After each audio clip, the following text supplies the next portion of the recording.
భారత స్వాతంత్ర పోరాట చరిత్ర ప్రపంచం చరిత్రలోని ఒక మహాద్ఘట్టం.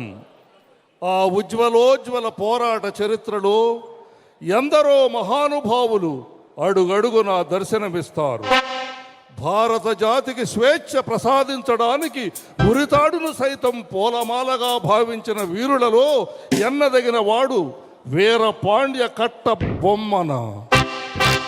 దక్షిణ భారతదేశంలోని పాంచాల స్కురిచి అనే చిన్న సంస్థానాన్ని పరిపాలించేవాడు బొమ్మన.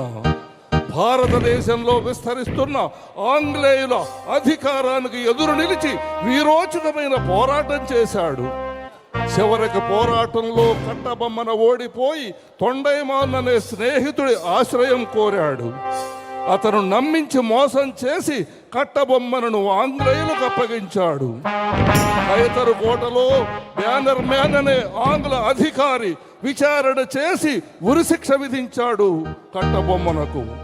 అది 1799 సంవత్సరం అక్టోబర్ 16వ తేదీ.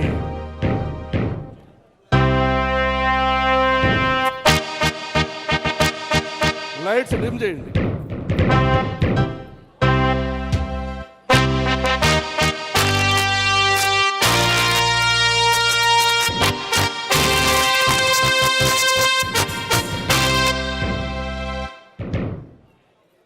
ఈ ఉరికంబం మీద అసువులు వాసి భారతమాత స్వేచ్ఛ స్వతంత్రాలని పరిరక్షించడానికి సిద్ధంగా ఉన్నాడు ఈ వీరపాండ్య కట్టబొమ్మన.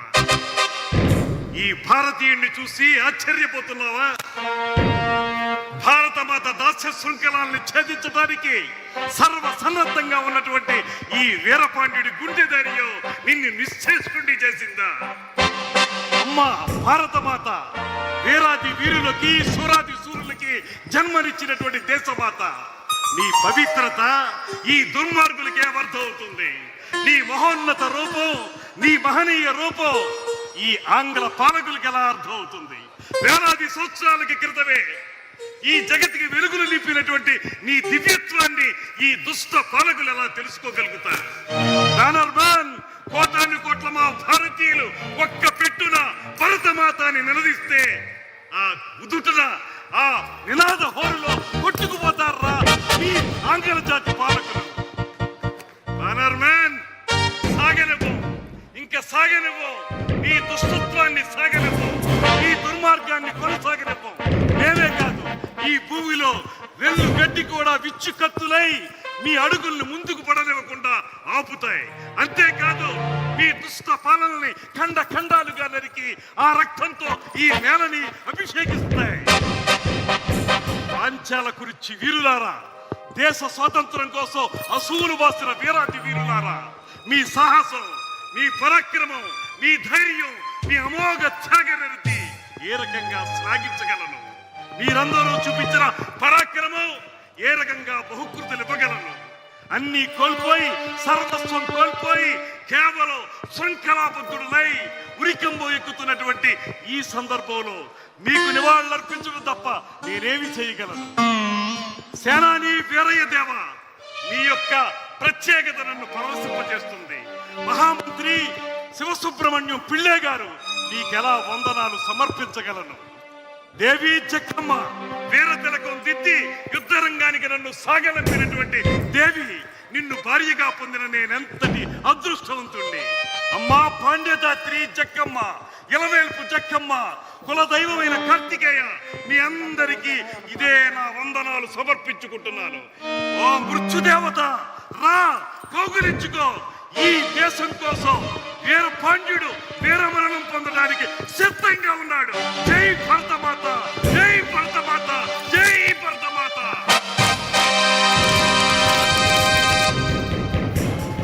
Lights off.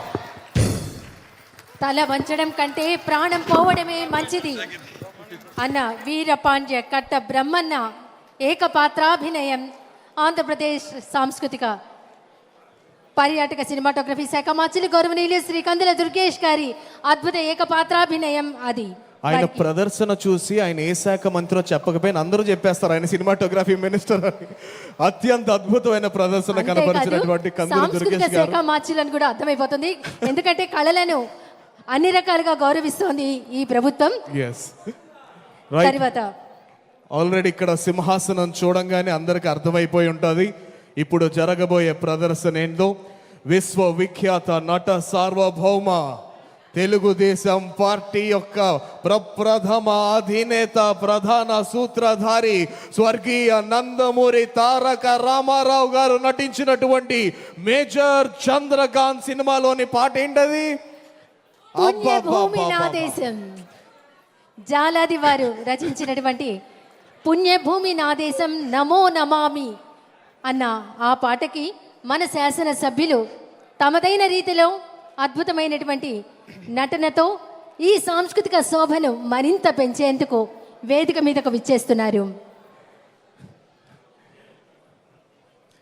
తరాలు మారిన ఆ పాటలోని గర్వం మారదు.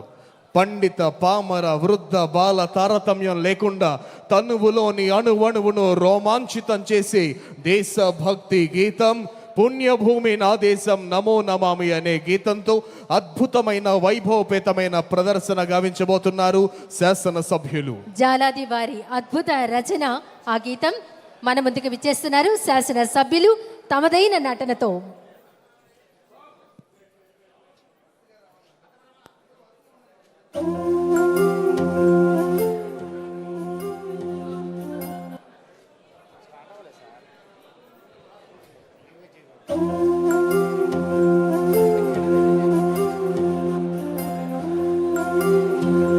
మట్టిలోన కలిసి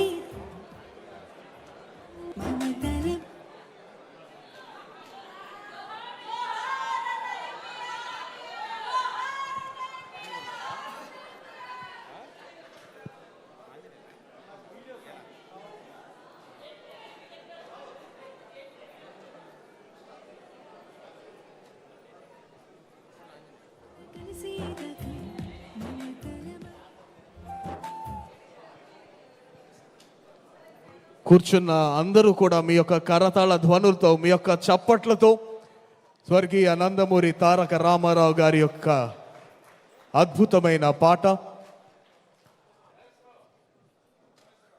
తరాలు మారిన పెద్దలకి తెలుసు, పిన్నలకి తెలుసు, ప్రతి తరానికి తెలిసినటువంటి పాట. రానున్న తరం వారు కూడా ఎంతో అద్భుతంగా ఏక కంఠంతో గానం చేసేటువంటి ఆ గీతం మేజర్ చంద్రకాంత్ చిత్రంలోని గీతం. తరాలు మారే కొద్దీ, పిల్లల జనరేషన్స్ మారే కొద్దీ స్వాతంత్ర సమర యోధులు ఎవరు అంటేనే చెప్పలేని పరిస్థితుల్లో అసలు ఒక వ్యక్తి ఇలా ఉంటారు, లేదా శ్రీరాముడు ఇలా ఉంటారు, శ్రీకృష్ణుడు ఇలా ఉంటారు, లేదా ఛత్రపతి శివాజీ మహారాజ్ ఎలా ఉంటారు, కట్టబ్రహ్మన్ ఎలా ఉంటారు, విశ్వామిత్రుడు ఎలా ఉంటారు, వాల్మీకి ఇలా ఉంటారు, బ్రహ్మ ఇలా ఉంటారు అని ప్రతి ఒక్కరికి చూపించినటువంటి ఆయన రూపాన్ని చూస్తేనే ఓకే శ్రీరామచంద్రమూర్తి ఇలా ఉంటారన్నమాట, ఓకే శ్రీకృష్ణ పరమాత్ముడు ఇలా ఉంటారన్నమాట, ఓకే వాల్మీకి మహర్షి ఇలా ఉంటారన్నమాట అని ఏ ఒక్కరికి వాళ్ళ యొక్క ముఖాలు తెలియదు. కానీ దైవములైన పౌరోహితులైన గొప్ప గొప్ప ఋషులైన ఎవరి పేరు చెప్పినా ప్రతి ఒక్కరికి గుర్తొచ్చే ఏకైక ముఖం విశ్వవిఖ్యాత నట సార్వభౌమ అన్నగారు ఎన్టీ రామారావు.